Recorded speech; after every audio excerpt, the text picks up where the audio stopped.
असांजे मथां आहे जो असां उनखे हासिलु कयूं, ॿी असांजे मथां आहे जो उनखे छॾे ॾियूं, ॿी असांजे मथां आहे। इहा भलाई अल्लाह रमज़ान में रखी आहे, मर्तबो ऐं आख़िरत जो छुटकारो। त इहो कीअं थो मिले, अॼु वरी उनजी वज़ाहत कंदासीं। त मुंहिंजा दोस्त अज़ीज़ो, गुज़िरियल जुमे ते असांजो जेको मौज़ू हुयो उहो हो फ़ज़ाइल रमज़ान, रोज़े जी फ़ज़ीलत सां मौज़ू हुयो।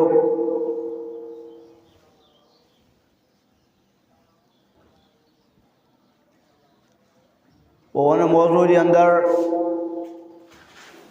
ॿिनि ॻाल्हियुनि जो असां ज़िक्र कयोसीं ऐं ॿ ॻाल्हियूं रहिजी वियूं हुयूं। उन मौज़ू जो मक़सदु इहो हो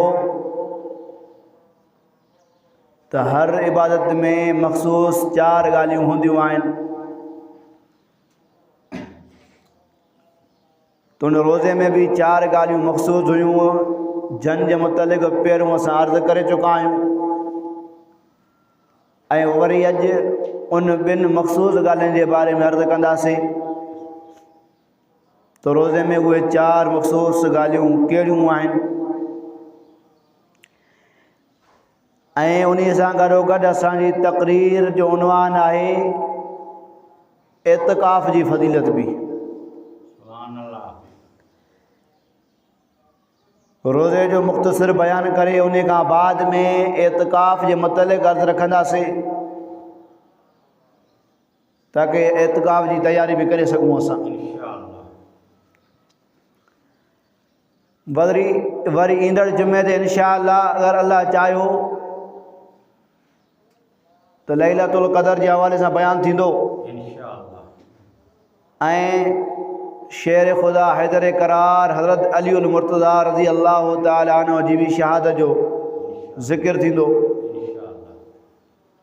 छो त हज़रत अलीउल मुर्तज़ा शेर ख़ुदा रज़ी अल्लाह ताला अन्हु खे अल्लाह तबारक व ताला शहादत बि रमज़ान जे महीने में ॾिनी आहे। 21 रोज़े ते साईं जन शहीद थी विया आहिनि।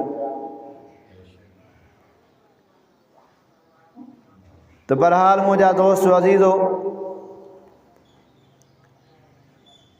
इबादत में मक़सूद 4 ॻाल्हियूं हूंदियूं आहिनि। पहिरियों तज़किया नफ़्स, ॿिए नंबर ते क़ुर्बत ख़ुदाबंदी, 3 नंबर ते बुलंद मर्तबो ऐं 4थे नंबर ते आख़िरत जो छुटकारो। असां निमाज़ पढ़ूं था, उन निमाज़ जे अंदरि बि असांखे मक़सदु 4 ॻाल्हियूं आहिनि। हिकु त असांजो जिस्म, असांजो रूह गुनाहनि खां पाक ऐं साफ़ थी वञे। ॿिए नंबर ते अल्लाह तबारक व ताला जी अल्लाह ताला जो क़ुर्ब असांखे मिले। 3 नंबर ते जेका असांजी तमन्ना आहे, जेको निमाज़ पढ़ण जो मतिलबु आहे, त उहो इहो आहे जो असांजो मर्तबो बुलंद थिए अल्लाह ताला वटि। ऐं 4थे नंबर ते निमाज़ पढ़ण जो जेको मक़सदु आहे उहो इहो आहे त आख़िरत में अल्लाह ताला निमाज़ जे सदके छुटकारो ॾिए। कोई बि अमल कंदासीं नेकी जो त उन नेकी में उहे 4 ॻाल्हियूं मख़सूस आहिनि।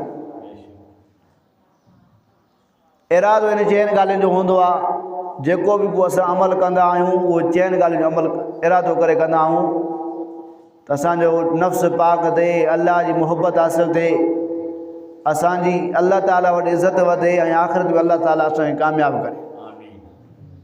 हर इबादत जे अंदरि इहे 4 ॻाल्हियूं मख़सूस आहिनि। तो रोज़े में भी ये 4 ॻाल्हियूं आहिनि। तव्हां असां जेके रोज़ा रखूं था, इन रोज़नि में भी इहो ई मक़सदु आहे त असांजो नफ़्स पाक थिए, अल्लाह ताला जी मोहब्बत असांखे मिले ऐं अल्लाह ताला वटि असांजो मर्तबो बुलंद थिए ऐं आख़िरत में अल्लाह तबारक व ताला कामयाबु करे। रोज़े रखण जो मक़सदु इहो आहे। तो उहे 4 ॻाल्हियूं रोज़े में मुंहिंजा दोस्त अज़ीज़ो आहिनि। उन्होंने चइनि मां ॿियनि जे मुतलिक़ गुज़िरियल जुमे ते मां अर्ज़ु बि कयो, लिहाज़ा हिन जुमे ते बाक़ी 2 पोयनि जे बारे में असां अर्ज़ु कंदासीं। बुलंद मर्तबो ऐं आख़िरत जो छुटकारो। तो इहो कीअं थो मिले, अॼु वरी उनजी वज़ाहत कंदासीं। तो जहिड़ी तरह मुंहिंजा दोस्त अज़ीज़ो रोज़े में तज़की आहे, नफ़्स ऐं क़ुर्बत ख़ुदावंदी आहे, त अहिड़ी तरह बुलंद मर्तबो बि रोज़े में आहे। यानी रोज़े रखण जे करे बाने जो दर्जो बुलंद थींदो आहे। हदीस पाक जे अंदरि आहे जो नबी पाक अलैहिस्सलातु वस्सलाम जन फरमाइनि था, जेको बि बानो रमज़ान शरीफ़ में नफ़ली कमु करे थो त अल्लाह तबारक व तआला उनखे फ़र्ज़ जो सवाब थो ॾे। सुभान अल्लाह। जेको नफ़ली कमु करे थो रमज़ान में त अल्लाह ताला उनखे फ़र्ज़ जो सवाब थो ॾे। ऐं जेको रमज़ान जे महीने में हिकिड़ो फ़र्ज़ पढ़े थो त अल्लाह ताला 70 फ़र्ज़ जो सवाब थो ॾेसि। सुभान अल्लाह। इहा भलाई अल्लाह रमज़ान में रखी आहे जो हिकिड़े फ़र्ज़ पढ़ण सां 70 फ़र्ज़ जो सवाब मिले। हिकिड़े अल्लाह ताला जी इहा गनीमत आहे, अल्लाह ताला जी असांजे मथां महिरबानी आहे जो ॿियनि महीननि में असां नमाज़ नथा पढ़ी सघूं त रमज़ान जे महीने में फ़र्ज़ी नमाज़ पढ़ी करे ॿीं टीं त सवाब था हासिल करे सघूं। हिकिड़े फ़र्ज़ पढ़ण सां 70 फ़र्ज़ जो सवाब।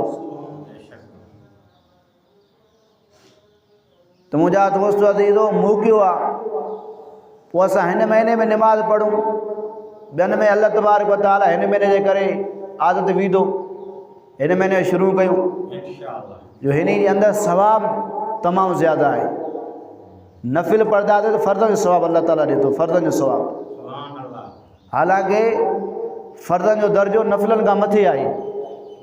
नफ़िलनि जो आख़िरी में यानी कि दर्जो आहे। फ़र्ज़ आहे, फ़र्ज़ खां बाद में जेको आहे वाजिब, वाजिबनि खां बाद में सुनतनि जो आहे, सुनतनि खां बाद में नफ़िल आहे। चौथे दर्जे ते नफ़िल जो दर्जो आहे। त अल्लाह तबारक व तआला रमज़ान जी भलाइनि जे करे, रमज़ान जी बरकतुनि जे करे उन चौथे नंबर वारे दर्जे खे खणी करे फ़र्ज़ वारे दर्जे ते पुॼाए थो। सुभान अल्लाह। ऐं जेको फ़र्ज़ पढ़े थो त अल्लाह ताला 70 फ़र्ज़ जो सवाब थो ॾेसि। सुभान अल्लाह। हाँ, इहा अल्लाह तबारक व तआला जी महिरबानी आहे। इहा अल्लाह तबारक व तआला जी तव्हां असांजे मथां हिकु इनायत आहे, ऑफर आहे जो असां उनखे हासिलु कयूं। हाणे उहो असांजे मथां आहे जो असां उनखे हासिलु कयूं, बि असांजे मथां आहे जो उनखे छॾे ॾियूं, बि असांजे मथां आहे। भई अल्लाह तबारक व तआला इहे महिरबानियूं रमज़ान जे महीने जे करे ॾिनियूं आहिनि। ॿियनि महीननि में इहे महिरबानियूं न आहिनि। जेकी इबादत कंदासीं उनजो ओतिरो ई सवाबु मिलंदो। यानी कि जीअं हदीस पाक में आहे हिकु नेकी जो सवाबु अल्लाह ताला 10 नेकी जो सवाबु ॾींदो आहे। जेकॾहिं नीयत अञा बि सची आहे त पोइ 70 जो सवाबु अल्लाह ताला ॾिए थो, 700 जो बि अल्लाह ताला सवाबु ॾिए थो। पर रमज़ान में त अञा वधीक सवाबु थो ॾिए अल्लाह ताला।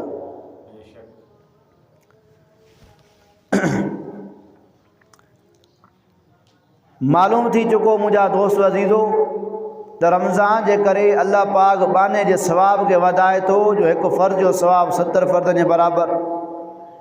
अहिड़ी तरह रोज़े में आख़िरत जी निजात बि आहे।